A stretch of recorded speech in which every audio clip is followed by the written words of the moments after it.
20 empty chairs surrounded a frozen-themed birthday cake while my 6-year-old daughter Emma asked the question that shattered my heart. Mommy, why doesn't Grandma love me? My name is Isabella Calloway, and this is the story of how a single dollar changed everything. How I went from family scapegoat to the person who held my mother's professional future in my hands. If you're watching this, please subscribe and let me know where you're watching from.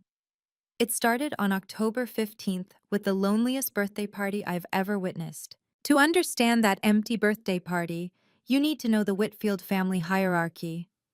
15 years ago, when I was 17 and 7 months pregnant, my mother Margaret made her position crystal clear. You've ruined our family's reputation. A Whitfield doesn't become a teen mother.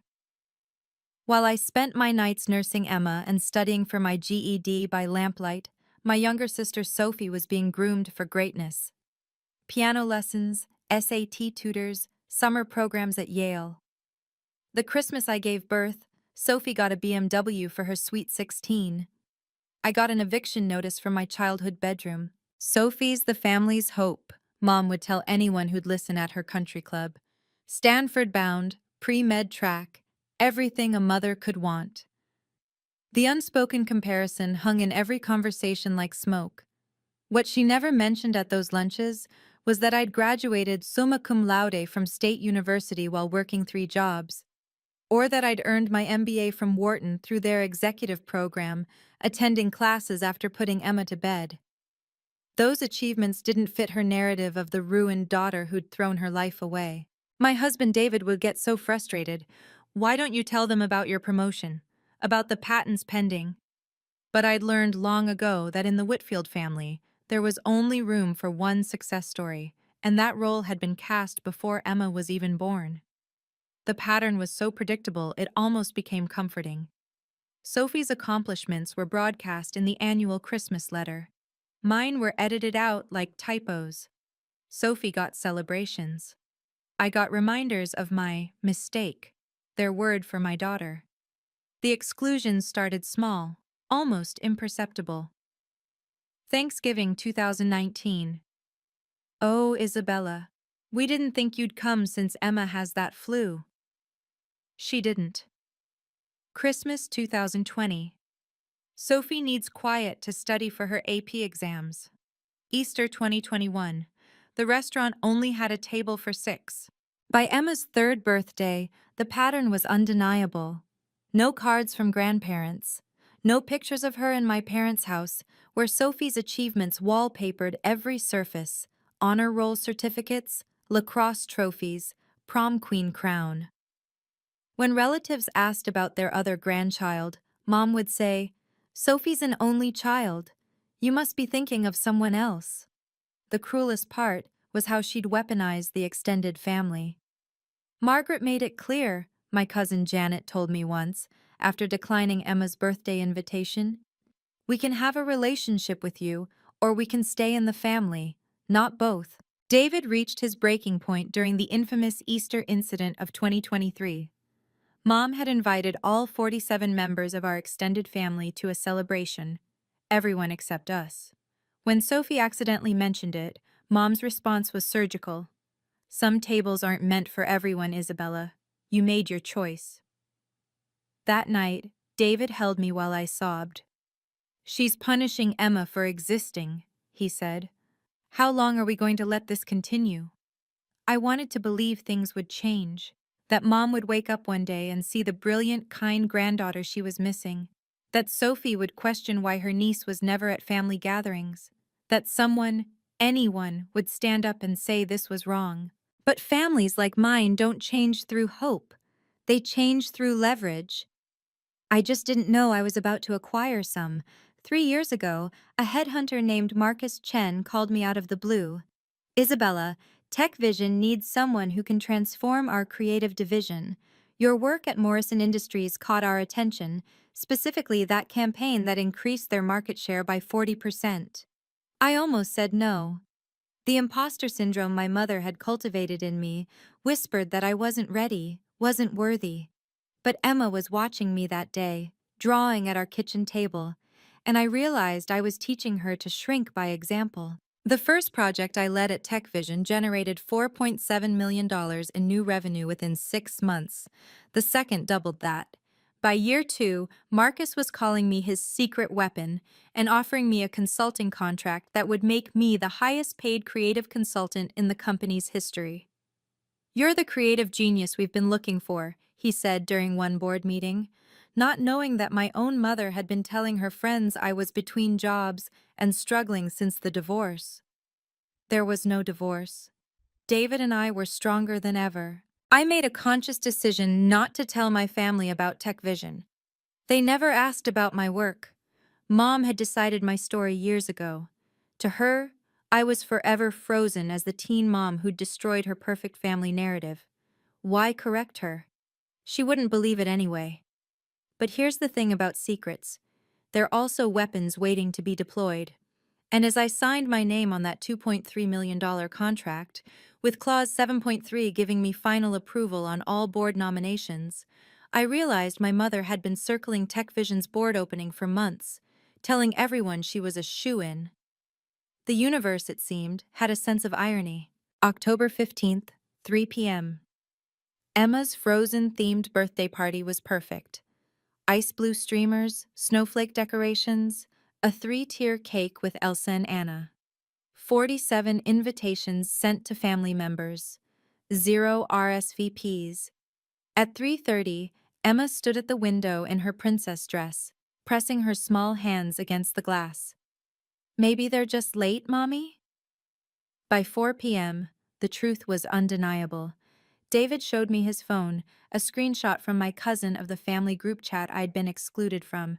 Mom's message was there in black and white. "Anyone who attends that child's party will not be welcome at Sophie's Stanford send-off celebration. Choose wisely." 47 family members, not one chose Emma. I watched my daughter blow out 6 candles alone, her wish whispered so quietly I couldn't hear it. But I saw her lips move. "Please." "Maybe if I was better, Grandma would love me," Emma said later, cake untouched, tears streaming. "Maybe if I got good grades like Aunt Sophie talks about. Maybe if I—" "Stop." I knelt before her, my own tears falling. "You are perfect exactly as you are. This isn't about you, baby. This is about them." David's jaw was clenched so tight I thought it might crack. "Bella, enough is enough. She's 6 years old. She's done nothing but exist, and they treat her like she's invisible." That night, after Emma cried herself to sleep clutching her unused party favors, I opened my laptop. My fingers hovered over the keyboard, years of conditioning telling me to keep the peace, don't make waves, be the bigger person. Then I looked at the photo on my desk. Emma, on her first day of kindergarten, smile bright despite already knowing her grandparents wouldn't be there. I started typing. 3 days after Emma's empty party, my phone buzzed at 7 p.m. Mom's contact photo, her professional headshot from her banking days, filled the screen. "Need $1,150 for Sophie's Stanford send-off party. Fairmont Ballroom, October 26th. The whole family's coming. Even your Uncle Robert from Boston. It's going to be magnificent. 200 guests, featured in the society pages. Sophie deserves this." I read it twice, then showed David. He laughed, but it wasn't humor. It was disbelief. The text continued.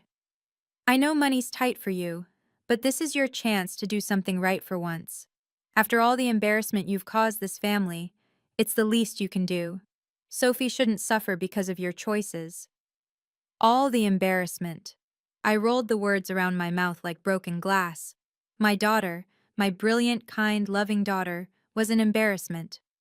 Another text. "The caterer needs confirmation by October 20th. Don't make me ask twice. You owe Sophie this after making us skip that child's party." That child. Not Emma. Not your daughter. Not my granddaughter. That child. David was reading over my shoulder. "Please tell me you're not going to—" "Oh, I'm going to respond," I said, typing the word sure, but not hitting send. Not yet. "Bella, what are you planning?" I thought about the contract sitting in my home office. About Clause 7.3. About Mom's board application that she'd been bragging about for months, telling everyone she was guaranteed the position because of her connections and understanding of corporate governance. I'm going to give her exactly what she deserves, I said. Every single penny of it. The sure sat in my message field, unsent, waiting, like a loaded weapon with the safety still on. October 19th, 9 a.m. TechVision's headquarters gleamed in the morning sun, 40 floors of glass and ambition. In the executive boardroom, Marcus Chen slid the contract across the mahogany table. Isabella, this makes you our highest-paid consultant in company history. $2.3 million over 2 years, plus performance bonuses. My hand was steady as I signed, but my mind was on Clause 7.3, buried on page 12. Consultant shall have final approval authority on all board of director nominations during the contract period. You've earned this, Marcus continued. That Phoenix Project proposal, revolutionary. The board is especially impressed. Speaking of which, we have several candidates for the open position, a Margaret Whitfield among them. Any relation? I kept my expression neutral. She's my biological mother. Marcus's eyebrows rose. Really? She told the nomination committee she had one daughter at Stanford, never mentioned you. We're estranged. I see. He studied me carefully. Well, her application is strong. Former bank executive, good connections. Though she did make some interesting claims about recruiting our top talent. Said she had a hand in bringing our best people aboard. Did she now? I thought about how Mom had told her friends I was unemployed, living off my husband's architectural practice. Yes, specifically mentioned knowing the person behind Phoenix Project. Said you were her, what was it? Distant niece who shares the family name. Causes confusion, apparently. The lie was so bold, so unnecessary, it actually impressed me. She'd rather claim a fictional successful niece than acknowledge her actual successful daughter. Marcus, I said, setting down the pen, about that board approval authority. Yours to exercise as you see fit. No conflicts of interest concerns. We trust your judgment completely. Perfect. October 19th, 11 p.m. The house was quiet, Emma asleep, David reading beside me in bed. I pulled out my phone and opened Venmo. Amount, $1,000. In the note field, I typed, "This represents the exact value you've shown my daughter. The other $1,849 can come from the 47 family members you convinced to skip her birthday." I attached a photo, Emma alone at her party table, 6 candles glowing on the untouched cake. "You sure about this?" David asked, watching me hover over send. She demanded money 3 days after orchestrating the cruelest rejection of a 6-year-old I've ever seen. Yes, I'm sure. Send. Sure. I immediately put my phone on silent and placed it face down on the nightstand. David pulled me close. How long before? She checks her phone obsessively. I give it 2 hours, max. And then? Then she learns what it feels like to have your expectations shattered. We lay there in the dark, and for the first time in years, I felt no guilt, no second-guessing, no wondering if I should have been the bigger person. My mother had drawn clear battle lines at my daughter's birthday party. She just didn't know I'd acquired ammunition she couldn't defend against. "I love you," David whispered. "I'm proud of you for finally standing up to her." "It's not about standing up," I said. "It's about standing apart. I'm done begging for crumbs of acceptance from someone who sees my daughter as a mistake." At 2:17 a.m., the landline rang. Then David's phone. Then the doorbell camera activated, showing my mother's car in our driveway. The war had begun. The doorbell camera captured everything in crystal clear resolution. Mom in her silk pajamas and coat, hair wild, pressing the doorbell repeatedly while screaming into her phone. "Isabella Marie Whitfield, $1, $1, you ungrateful, spiteful witch." The neighbor's light started flicking on. David grabbed his phone to check the security footage. "She's completely lost it." Mom's voicemail was unhinged. "Sophie is crying. The venue needs payment by tomorrow. You've ruined everything. Your father is having chest pains from the stress. How dare you humiliate me like this after everything I've done for you? At 2:31 a.m., the police arrived. The report would later read, noise complaint at 47 Maple Drive. Subject was creating a disturbance, screaming about family financial dispute. Subject claimed daughter owed her money for a celebration. Was advised to handle civil matters during business hours. My phone showed 37 missed calls. The family group chat that I could see through David's cousin's phone was exploding. 200 plus messages in 3 hours. Uncle Robert. Isabella has gone too far this time. Aunt Patricia. Poor Margaret, having to use retirement savings. Cousin Janet. She sent $1? That's sociopathic. Sophie. My sister is evil. She's trying to ruin my future. The best part? Mom's message to the group at 2:45 a.m. I had already announced Isabella would be sponsoring Sophie's entire party as an apology for her past behavior. Now I look like a fool. She'd lied about my contribution before even asking me for it. The entitlement was so pure, so distilled, it was almost beautiful. David pulled up the police report on his phone. Should we be worried? No, I said, surprisingly calm. Let her scream. Tomorrow she'll discover that $1 is actually more than she deserves. By sunrise, my phone had become a battlefield. 147 text messages, 89 missed calls, 23 voicemails. Every single family member had an opinion about my cruelty. Uncle Robert, how dare you humiliate your mother after she raised you despite your teenage mistakes? Aunt Patricia, that poor woman has done everything for you. This is how you repay her? Cousin Janet, I always defended you, but sending $1? That's sick, Isabella. The most painful text came from Sophie. You're ruining my life. Everyone's canceling because they think our family is trash now. Stanford will hear about this. I hate you. Mom was right about you all along. I screenshot everything. Every message, every accusation, every cruel word about my teenage mistake. Their continued code for Emma. David made me breakfast while I methodically documented the harassment.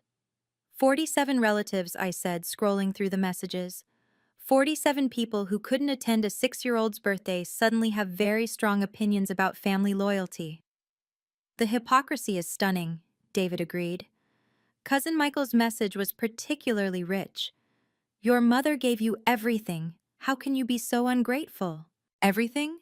She gave me an eviction notice at 17. She erased Emma from family photos. She told relatives I was unemployed when I was making 6 figures. She called my daughter that child, like Emma was something shameful instead of the light of my life. But I didn't respond to any of them. Not one. Because in 4 days, at the Tech Vision Gala, they'd all learn exactly who they'd been calling a failure. And Mom would discover that her board position dreams depended on the daughter she'd thrown away. I had screenshots. I had contracts. I had clause 7.3. Let them pile on.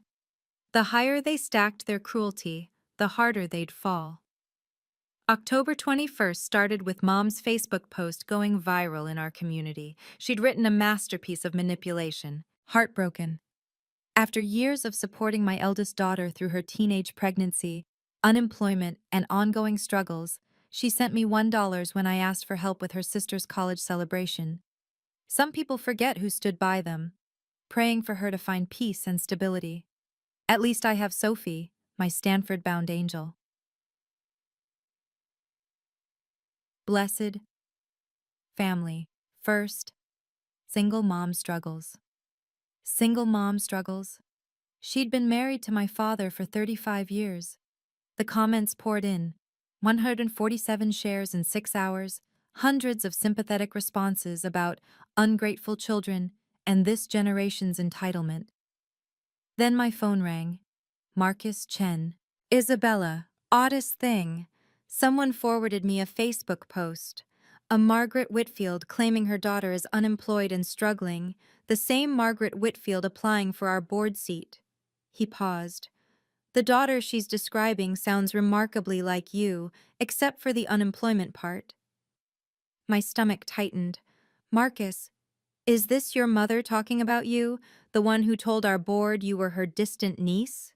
Yes. I see. And she's claiming you're unemployed, while you're our highest paid consultant? She doesn't know about my position. Interesting. His voice was thoughtful. You know, she's in the final round for the board seat. Strong candidate, actually. She's been telling everyone she's guaranteed the position. Has she? Yes, name-dropping constantly. Says she knows all our top talent. Even claimed she helped recruit the Phoenix project lead. He chuckled. That would be you, wouldn't it? The person she's calling unemployed on social media? The very same. Isabella, the gala is in 5 days. Will we see you there? Wouldn't miss it. Good. Wear something memorable. It's going to be an interesting evening. October 22nd, Tech Vision's legal conference room. 3 lawyers, Marcus and me, reviewing every line of Clause 7.3. So you have absolute veto power over board nominations, Jennifer, the lead counsel confirmed, including your mother's. Correct. And you're planning to exercise this at the gala? No, I said, watching their surprise. I'm not going to block her beforehand. That would be too easy, too private. She's spent years humiliating me and my daughter publicly. The correction needs to be equally public. Marcus leaned back, understanding dawning. You want her to think she has it until the moment she doesn't. She told 200 people she was guaranteed this position. She's been trading on it for months, getting invited to exclusive events, leveraging it for social capital. Taking it away quietly would teach her nothing. Jennifer pulled up Mom's application. She's actually qualified. Former bank executive, good network, strong recommendations. Oh, From people who don't know the real her, I interrupted. Look at her social media. She publicly calls her own grandchild that child. She lies about her daughter's employment status. Is that the integrity Tech Vision wants on its board? Point taken. Marcus stood. The gala presentation about Phoenix Project. I want you to lead it. Full disclosure of your role, your achievements. Let the room understand exactly who you are. And my mother? Will be in the front row as befits a board candidate. His smile was sharp. We'll seat her at the VIP table. Give her the best view of her daughter's success. David texted me. You're playing chess while she's playing checkers. No, she wasn't even playing. She thought she'd already won. The gala was in 4 days. If you've ever been the family scapegoat, you know that moment when you realize you've been accepting crumbs while serving others a feast. But what happens when the table turns? If this resonates with you, please hit that like button and share your own story in the comments. Have you ever had to choose between family approval and self-respect? Let me know below. Now, let me tell you what happened at the gala. October 26th, 5 p.m. The Fairmont ballroom sparkled with ambition. Crystal chandeliers, ice sculptures bearing the Tech Vision logo, 500 of Tech's most powerful players in designer evening wear. Mom arrived in a $3,000 navy dress I recognized from her Instagram story, tagged, "Had board ready." She worked the room like a professional, air-kissing contacts, laughing at jokes from potential colleagues, making sure everyone knew she was Margaret Whitfield, soon-to-be board member. I watched from the mezzanine as she told the same story to different groups. My daughter Sophie, the Stanford one, she's following in my footsteps. Business runs in the family. I've been mentoring Tech Vision's top talent for years. When someone asked about other children, her response was practiced. Sophie's my focus, quality over quantity. She was erasing me in real time, at my own company's event. David stood beside me in his tuxedo, Emma safe at home with his parents. You okay? Look at her, I said, watching Mom charm the CFO. She's in her element. This is her kingdom, wealth, status, power. She thinks she owns this room. In 10 minutes, she'll discover she's been renting. Below, Jennifer Walsh from the board approached Mom. I couldn't hear the conversation, but saw Mom's animated gestures, her confident laugh. She was probably explaining how she'd guided TechVision's creative direction from afar, how her banking experience would revolutionize their governance. Marcus's voice came through the speaker. Ladies and gentlemen, please take your seats. Tonight's presentation will change how you see TechVision's future. Mom sat front and center at the VIP table, adjusting her pearls, ready for her coronation. She had no idea she was actually attending her own professional funeral. Board member Jennifer Walsh leaned toward Mom at the VIP table. Margaret, is your other daughter coming tonight? The one in creative fields? Mom's smile tightened. I only have Sophie. She's at Stanford. Strange. I could have sworn Marcus mentioned an Isabella Whitfield. Said she was brilliant, transformative even. Oh, that. Mom's recovery was smooth but not quite fast enough. I saw the micro-panic in her eyes from across the room. That's my distant niece. Same last name, causes confusion. She's struggling, poor thing. I try to help when I can. How generous of you, Jennifer said, but her tone suggested skepticism. Marcus speaks very highly of her. Marcus is kind to everyone, Mom deflected. He probably feels sorry for her. You know how these creative types are, all dreams, no business sense. Another board member, Thomas Chen, joined them. Margaret, didn't you mention in your interview that you helped recruit our Phoenix project lead? Of course, Mom said, confidence returning. I've been an unofficial advisor. My banking background gives me unique insights into creative financing. Creative financing? Thomas looked puzzled. Phoenix is about digital transformation, not financing. Mom's laugh was crystalline and false. All business is about money, Thomas. That's what young people don't understand. Jennifer and Thomas exchanged glances. The first crack in Mom's facade had appeared, hairline thin but visible to those who knew where to look. The lights dimmed slightly. Marcus was taking the stage.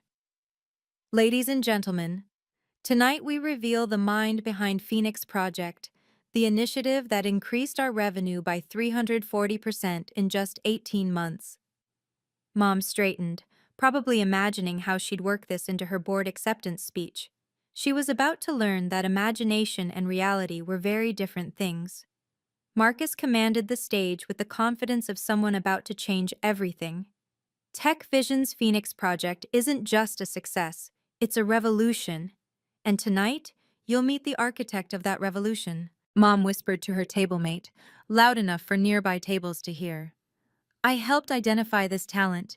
It's all about recognizing potential. This person, Marcus continued, turned down offers from Amazon, Google, and Apple to stay with us. They saw something in TechVision that even we didn't see in ourselves. The screens behind him lit up with revenue charts, each spike corresponding to a project milestone. The numbers were staggering: 4.7 million, 9.3 million, $15.8 million in sequential quarters. When we first approached this individual, they were already successful. But success and transformation are different beasts. This person doesn't just succeed, they revolutionize. Mom was nodding along, as if she knew exactly who Marcus meant, as if she'd had any part in this triumph. They negotiated a contract unlike any we've offered before, not just compensation, though at $2.3 million they're our highest paid consultant, but actual power, including approval rights over board appointments. I saw Mom's face shift slightly. Board approval rights? She hadn't known that detail. Ladies and gentlemen, please welcome our chief creative consultant, the mind behind Phoenix, the future of TechVision. Marcus paused, building anticipation. Isabella Calloway. The spotlight swung toward the entrance. Mom's wine glass slipped from her fingers, shattering on the marble floor. The sound echoed in the sudden silence. Every head turned, first to the broken glass, then to the entrance where I stood. Her mouth formed one word, soundless but unmistakable. No. Oh yes, Mother. Yes. Can you imagine the look on her face? After years of being called a disappointment, walking into that room as the highest paid consultant in the company's history? But here's the thing. This wasn't about revenge. It was about truth. If you've ever had your moment of vindication, I want to hear about it. Drop a comment below. And if you're enjoying this story, please subscribe and ring that notification bell. The best part is coming up. I walked through that ballroom in my black Armani suit like I was born to own it. 500 faces turned my way, but I only saw one. Mom's, draining of color like watercolor in rain. The shattered wine glass at her feet caught the light, creating tiny rainbows that seemed almost poetic. Sophie, seated beside her in a dress I recognized from Mom's credit card complaints, gasped audibly, "Bella? What are you doing here?" I didn't acknowledge them. Not yet.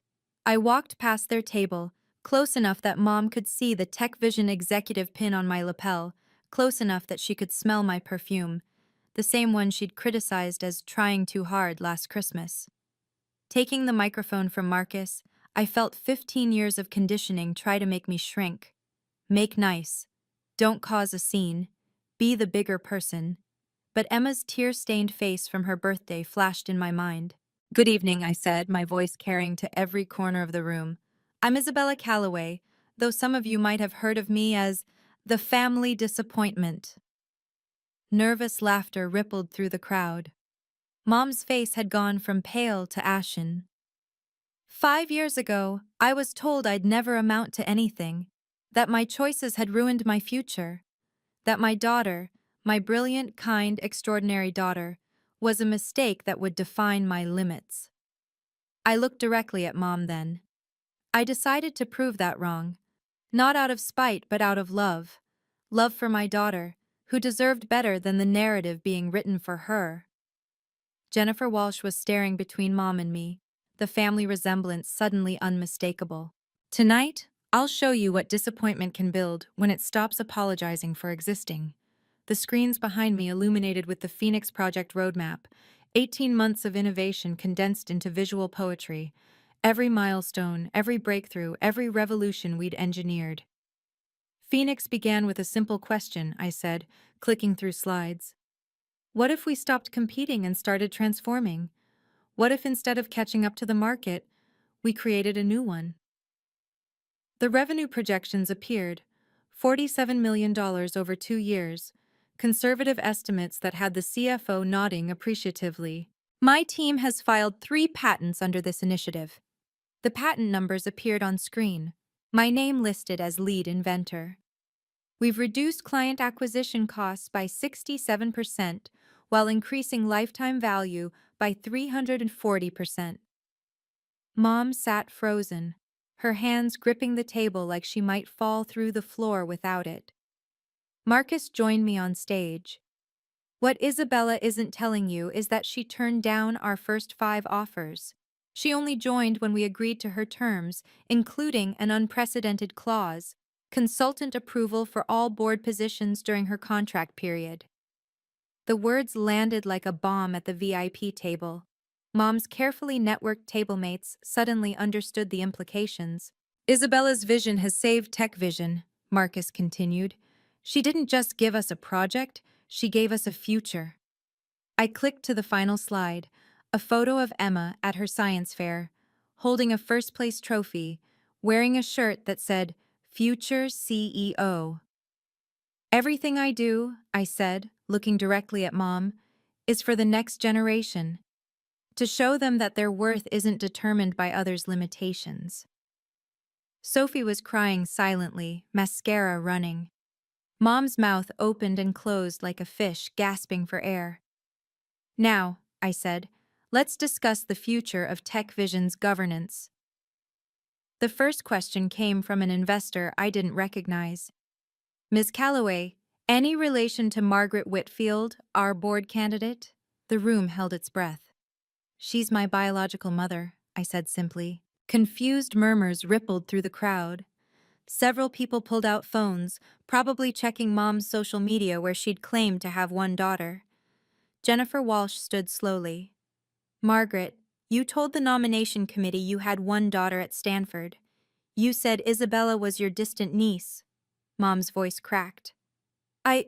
There's been a misunderstanding." "What kind of misunderstanding?" Thomas Chen asked. You specifically said your niece was unemployed and struggling, but Isabella is our highest paid consultant? I was protecting family privacy. Mom's usual eloquence had abandoned her. You said you mentored our top talent, another board member added, that you helped recruit the Phoenix lead. Were you referring to your daughter, the one you told us didn't exist?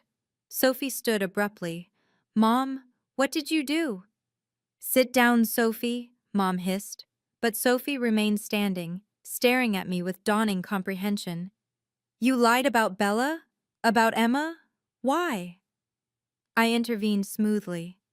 I believe everyone should be evaluated on their own merits, not their family connections. That's why I've kept my relationship with Mrs. Whitfield private. The diplomatic phrasing made it worse somehow. Mrs. Whitfield, not Mom. The professional distance spoke volumes. But surely, Jennifer pressed, a board member should demonstrate integrity in all aspects, including family relationships? The question hung in the air like a sword.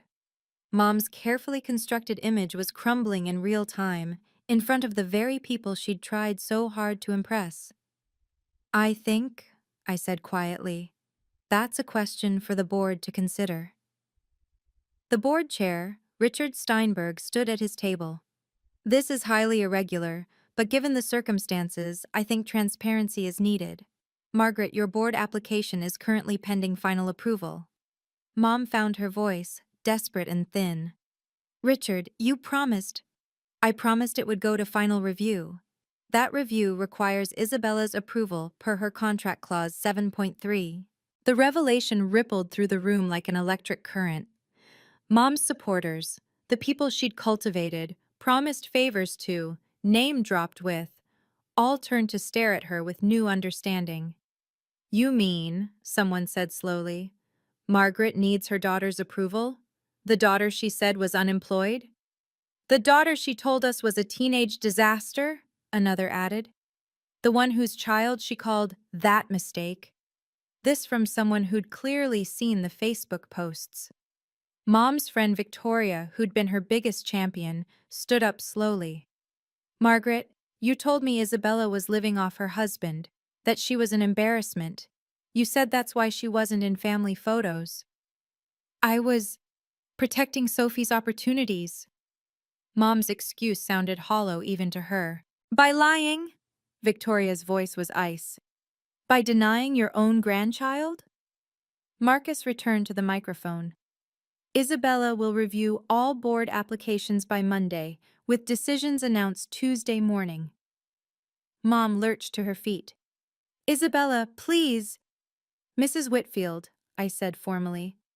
I'll review your application with the same objectivity I apply to all professional matters. The use of her formal name again, the professional distance, the implication that our relationship was purely transactional, it was worse than any confrontation. Now, I continued, shall we discuss Q4 projections? Mom sank back into her chair, defeated. Around her, the whispers had already started.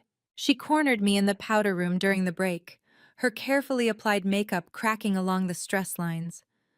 How could you do this to me? Her voice was raw, desperate. I sent exactly what Emma received for her birthday, nothing wrapped in humiliation. I touched up my lipstick, steady-handed. Though technically I sent you $1, that's infinitely more than the zero acknowledgement you gave my daughter.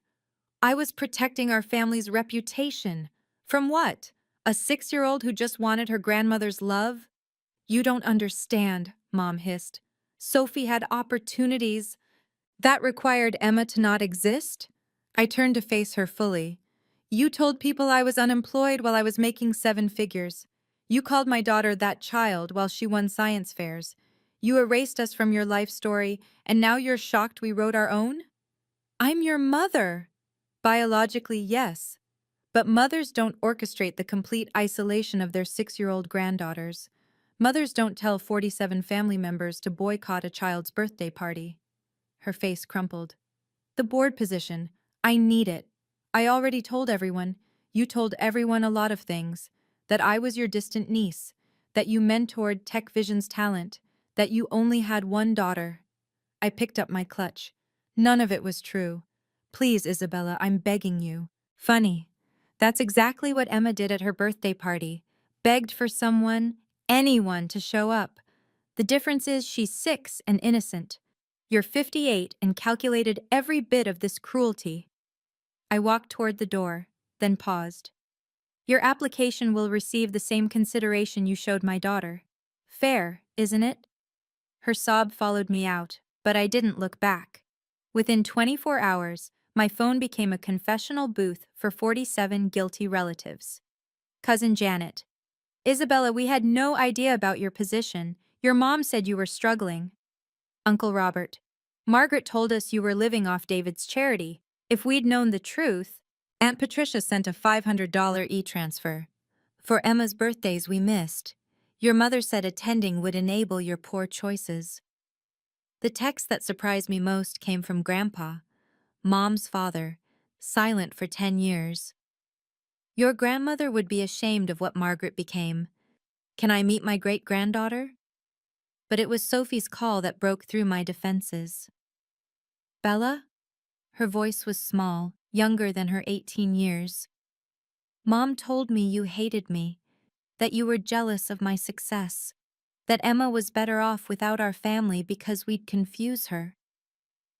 Sophie, she made me believe you were a cautionary tale, the sister who threw everything away, but you're incredible. And Emma, God, I've missed 6 years of my niece's life because Mom said knowing her would damage my future. It's not your fault. But I believed her. I chose Stanford Prep over my sister. I let her erase you both for my benefit. She was crying now. The worst part? Mom's been taking credit for your success all week, telling everyone she secretly guided you, that your achievements prove her parenting worked despite your mistake. The narcissism was breathtaking. Even after exposure, Mom was trying to claim my success as her own. Sophie, you were a child. She was your mother. Of course you believed her. It's you. Can I meet Emma? Properly? As her aunt who loves her? Let's take it slow, I said. But yes. October 29th, 9 a.m. I submitted my formal review of Margaret Whitfield's board application to Richard Steinberg. Based on demonstrated concerns regarding transparent communication, integrity in personal relationships, and public misrepresentation of family members' professional status, I cannot recommend Mrs. Whitfield for a position requiring fiduciary trust. I attached screenshots. Mom's Facebook posts calling me unemployed, the family group chat forbidding Emma's party attendance, her claim to board members that I was a distant niece. The board voted €7 against her appointment. The rejection letter was formal but devastating. After careful consideration, the board has concerns regarding transparent communication and integrity that preclude appointment at this time. Mom's carefully networked connections evaporated overnight. Victoria, her biggest champion, withdrew her recommendation letter from 3 other boards Mom had applied to. The country club quietly removed her from the membership committee. The charity she'd chaired asked her to step down, but the cruelest blow came from an unexpected source. The Seattle Business Journal ran a story about the Phoenix Rising at TechVision, featuring my photo, and mentioning that I'd overcome family members who publicly denied her existence while privately demanding financial support. They didn't name Mom directly, but anyone who'd seen her Facebook posts knew exactly who they meant. Marcus called me that afternoon. The board wanted me to thank you for your professional handling of a personal situation. It wasn't personal, I said. She failed to meet the integrity standards required for the position. Isabella, she's still your mother. No, I corrected. She's a woman who gave birth to me. Mothers don't systematically destroy their 6-year-old granddaughter's sense of worth. The distinction mattered. Biology doesn't automatically confer the title of mother. That's earned through love, protection, and presence. Margaret Whitfield had failed all 3. Someone at the gala leaked the story to LinkedIn. The post went viral within hours. Family scapegoat to Fortune 500 consultant. How Isabella Calloway Overcame Family Rejection to Lead Tech Vision's 47 Emeloge Phoenix Project. 45,000 reactions in 48 hours. The comments section became a support group for family scapegoats worldwide. This is why I don't mix family and business. Some parents see their children as extensions of their ego, not separate humans. That 6-year-old's empty birthday party broke my heart. 3 Fortune 500 companies reached out with competitive offers. A publisher wanted my story. A documentary filmmaker called David's office trying to reach me. Mom's Facebook went private after hundreds of strangers called her out for the unemployed daughter posts. Someone had screenshot everything before she could delete it, creating a Twitter thread showing the timeline of her lies against my actual achievements. The local news picked it up. Seattle tech executive exposes family's rejection in viral corporate reveal. But Mom wasn't done. She tried one last manipulation, posting a new public message. I'm proud of my daughter's success, which I always knew she'd achieve. Family relationships are complex, but a mother's love never wavers. The comments destroyed her. Ma'am, you called her unemployed 5 days ago. You literally told people she was your niece. A mother's love never wavers? You banned people from her child's birthday. Sophie texted me. Mom's lost it. She's telling Dad you manipulated everything, that she was always supportive in private. He's not buying it. For the first time in my life, Mom was facing consequences she couldn't network her way out of. November 1st, 7 p.m. Mom stood on my doorstep with Sophie, desperation radiating from every line of her body. We need to talk, she said, pushing past me into my living room. Sophie's Stanford funding fell through because of your stunt. If you don't approve my board position somewhere, she can't attend. Sophie looked uncomfortable, confused. Mom said you sabotaged my scholarship. I pulled out my phone, dialed Stanford's financial aid office on speaker. This is Isabella Calloway. I'm calling to verify the scholarship status for Sophie Whitfield, ID number 447829. One moment. Yes, Sophie Whitfield has a full merit scholarship for all 4 years, confirmed and processed. No changes to her status. Mom's face went white. Sophie turned to her slowly. You lied? Again? I thought if Isabella understood the stakes. You used me as leverage? Sophie's voice rose. Like some bargaining chip? Sophie, sweetie, I was trying to protect your future. By lying about it? By making me think Bella destroyed my dreams? Sophie was shaking. What else have you lied about? I pulled out my laptop, showing Sophie the screenshots folder. Every family group message. Every birthday photo of Emma alone. Every post calling me unemployed while I was signing million-dollar contracts. Sophie scrolled in silence, tears streaming. You told me Bella was jealous, that she'd poison Emma against our family. But you were the poison. Sophie, you don't understand. I understand perfectly. Sophie stood, moving away from Mom. You made me choose between my sister and my future. You stole 6 years of my relationship with my niece. You turned me into your accomplice. Using Sophie as a weapon was Mom's biggest mistake. Even golden children eventually see the truth. After Mom left, escorted out by David when she started screaming about ungrateful daughters, Sophie stayed behind. Show me everything, she said quietly. I need to see it all. We sat at my kitchen table, laptop open, while I walked her through 6 years of systematic erasure. The birthday parties where Mom told everyone not to come. The Christmas cards that never included Emma. The family reunions we weren't invited to because Sophie needs to focus on her future. She made me think you were jealous of me, Sophie whispered, staring at a photo of Emma's empty 4th birthday party. Every achievement I had, she'd say, at least one daughter makes me proud. I thought I was helping by succeeding, like it balanced out your failure. You were a child, Sophie. She manipulated you. But I'm not a child now, and I still believed her. Even at the gala, my first thought was that you were trying to hurt her, not that she'd been lying. She pulled up Mom's Facebook. She's still doing it. Posted an hour ago about children who betray their mother's sacrifices. I showed her my work evaluations, the patents, the contracts, evidence of the success Mom had hidden from everyone, especially Sophie. You know what the worst part is? Sophie said. I missed growing up with a sister who could have taught me so much.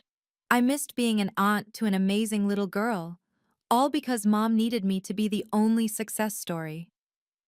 It's not too late, I said. Emma would love to know her Aunt Sophie, the real one, not the stranger Mom created. Do you think she'll forgive me?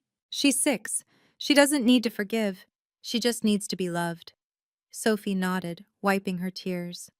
Can I meet her tomorrow? Start over? November 3rd. I sent Mom a certified letter requiring signature confirmation. Margaret, after considerable reflection, I am establishing the following non-negotiable boundaries for any future contact. 1. You will provide Emma a written apology acknowledging your treatment of her, to be read and approved by her therapist before delivery. 2. You will attend a minimum of 6 months of family therapy with a licensed professional specializing in narcissistic family dynamics. 3. You will not discuss my career, finances, or achievements without explicit written permission. 4. You will not contact Emma directly until completing requirement number 2 and receiving approval from her therapeutic team. 5. Any family gathering including both Emma and Sophie will have equal recognition. Same gifts, same attention, same photographs. 6. You will correct publicly every false statement made about my employment and Emma's value to this family. These are not suggestions or starting points for negotiation. They are requirements. Violation of any boundary will result in permanent no-contact orders. I am not asking you to love my daughter. Love cannot be mandated. I am requiring you to either treat her with respect or remove yourself from her life entirely. Your choice. Isabella Calloway. The letter was returned with Mom's signature and a single line. You've destroyed this family. No, I'd simply stopped allowing her to destroy mine. David read the receipt confirmation. Think she'll comply? No. But now it's documented. When she violates the boundaries, and she will, we have legal grounds for a restraining order. That seems harsh. What's harsh is a 6-year-old asking why her grandmother hates her. Everything else is just paperwork. Emma deserved protection more than Mom deserved reconciliation. That wasn't cruel. That was parenting. November 10th. Grandpa, Mom's father, stood at my door holding a tower of wrapped presents and a photo album I'd never seen. 6 birthdays, 6 Christmases, he said, gesturing to the gifts. I let your mother control the narrative. I failed you both. Emma peeked around my leg, curious but cautious. She'd learned wariness about family. Emma, this is your great-grandfather. He knelt to her level, joints protesting. I'm sorry I'm late to your life, sweetheart. Grandmas and grandpas shouldn't miss birthdays. Grandma says I'm a mistake, Emma said matter-of-factly, the way children state devastating truths. His face crumpled. No, honey, your grandmother is mistaken. You're a miracle I almost missed. He opened the photo album, pictures of Mom as a child, looking remarkably like Emma. Your grandmother was once told she was a disappointment too, he said quietly, more to me than Emma. Her mother, your great-grandmother, favored her brother completely. History repeating, but worse. That doesn't excuse... No, it doesn't. But it explains. She became what hurt her, thinking it was strength. He pulled out a check. This is for Emma's college fund. It's what I would have been contributing all along if I hadn't been a coward. $50,000. Dad, you don't have to. It's not charity. It's great-grandparent privilege, 6 years overdue. 23 other relatives reached out that month, genuinely wanting to reconnect. We held a make-up birthday party for Emma, small, careful, with clear boundaries. She was tentative at first, then bloomed when she realized these people actually wanted to know her. Some bridges, once rebuilt, are actually stronger, Aunt Patricia said, watching Emma show off her science project. We just had to demolish Margaret's toll booth first. April 2024. 6 months after the gala, life had found its new rhythm. Mom attended therapy. I knew because the therapist sent monthly confirmation per our legal agreement. She'd sent 3 letters to Emma, all rejected by Emma's therapist for manipulative language and failure to accept responsibility. Each revision got slightly better, though true accountability seemed beyond her grasp. Sophie thrived at Stanford, calling Emma every Sunday for Aunt Sophie Science Hour. She changed her major from pre-med to business, saying, "I want to build something real, like you did, not just follow Mom's prescription for success." Emma had started therapy in November, learning words like boundaries and emotional safety. When a classmate's grandmother made a comment about children from broken homes, Emma responded, "My home isn't broken. Some people just aren't invited in." My promotion to Chief Innovation Officer came with a $3.2 million package and a Times profile. The executive who chose truth over toxic family. Mom tried to claim credit in a Facebook post, proud of the daughter I always knew would succeed. But the internet has receipts. The post was deleted within hours. Marcus asked me once if I regretted the public nature of the revelation. "I regret it had to happen," I said. "But not how it happened." Private conversations with Mom just became gaslighting opportunities. Public accountability was the only language she understood. David and I renewed our vows that spring, with Emma as our flower girl and Sophie as a bridesmaid. Mom wasn't invited, but she sent a card, "Wishing you well." It was the first communication from her that didn't center herself. Progress, perhaps, or just another manipulation. Time would tell. But for now, we had peace. And peace was worth more than her approval ever was. October 15th, 2024. Emma's 7th birthday. 73 people filled our backyard. David's family, my chosen family, work colleagues who'd become friends, and 22 blood relatives who'd earned their invitations through consistent respect for boundaries. Sophie flew in from Stanford, wearing a handmade, world's best aunt shirt Emma had designed.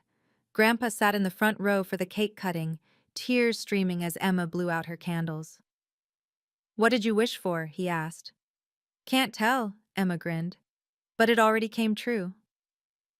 At 3 p.m., exactly when last year's party had sat empty, a delivery arrived.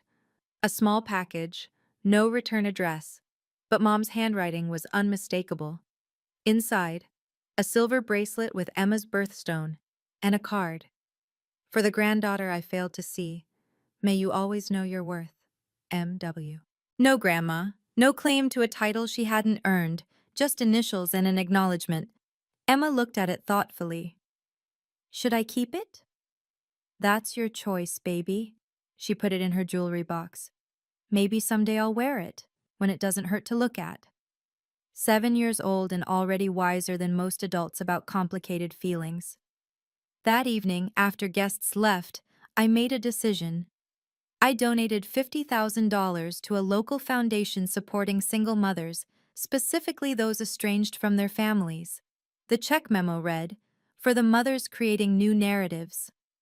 David found me on the porch later, watching Emma play with Sophie in the yard. "Any regrets?" he asked. "No," I said, meaning it. Success isn't revenge. It's indifference to those who doubted you and investment in those who don't. Emma's laughter rang out, pure and unashamed. She'd never doubt her worth. That was the real victory. That night, after everyone was asleep, I wrote a letter I'd never send. "Margaret, thank you for teaching me what not to be. Your rejection taught me to embrace. Your conditions taught me unconditional love. Your erasure taught me to be unmistakably present. Every wound you inflicted became a lesson in how not to parent." Emma will never wonder if she's enough. She'll never beg for crumbs of affection. She'll never shrink herself to fit someone else's narrative. She'll never choose between authenticity and acceptance, because in our home, they're the same thing. You spent so much energy trying to erase us that you missed the irony. We became impossible to ignore. Your cruelty was the catalyst for my success. Your rejection became our freedom. I don't forgive you. Forgiveness implies reconciliation, and some bridges are better burned. But I don't hate you either. Hate requires energy I'd rather spend on Emma's science projects and Sophie's Sunday calls and David's architectural dreams. You're just a stranger who shares my DNA. A cautionary tale I'll tell Emma when she's older about how hurt people, and how cycles can be broken by choosing differently. The saddest part? You could have been part of this beautiful life. You could have known your granddaughter's brilliance, witnessed her kindness, shared her joy. Instead, you'll see it through Facebook posts from relatives who chose love over loyalty to your narrative. Your loss. Entirely, devastatingly, permanently your loss. The daughter you never knew. I sealed it in an envelope, then filed it away. Some letters heal the writer more than they'd ever heal the reader. Looking at Emma's birthday photos, surrounded by love she never had to earn, I knew we'd won by refusing to play. If you've made it this far, thank you for witnessing my journey from family scapegoat to CEO suite. The truth is, we can't choose our blood family, but we can choose our boundaries. We can choose to break cycles. We can choose to protect our children from the pain we endured. If this story resonated with you, please subscribe and share it with someone who needs to hear that their worth isn't determined by family approval. Drop a comment. What boundaries have you had to set? Remember, you are not required to set yourself on fire to keep others warm. Until next time, this is Isabella, reminding you that the best revenge is a life well lived.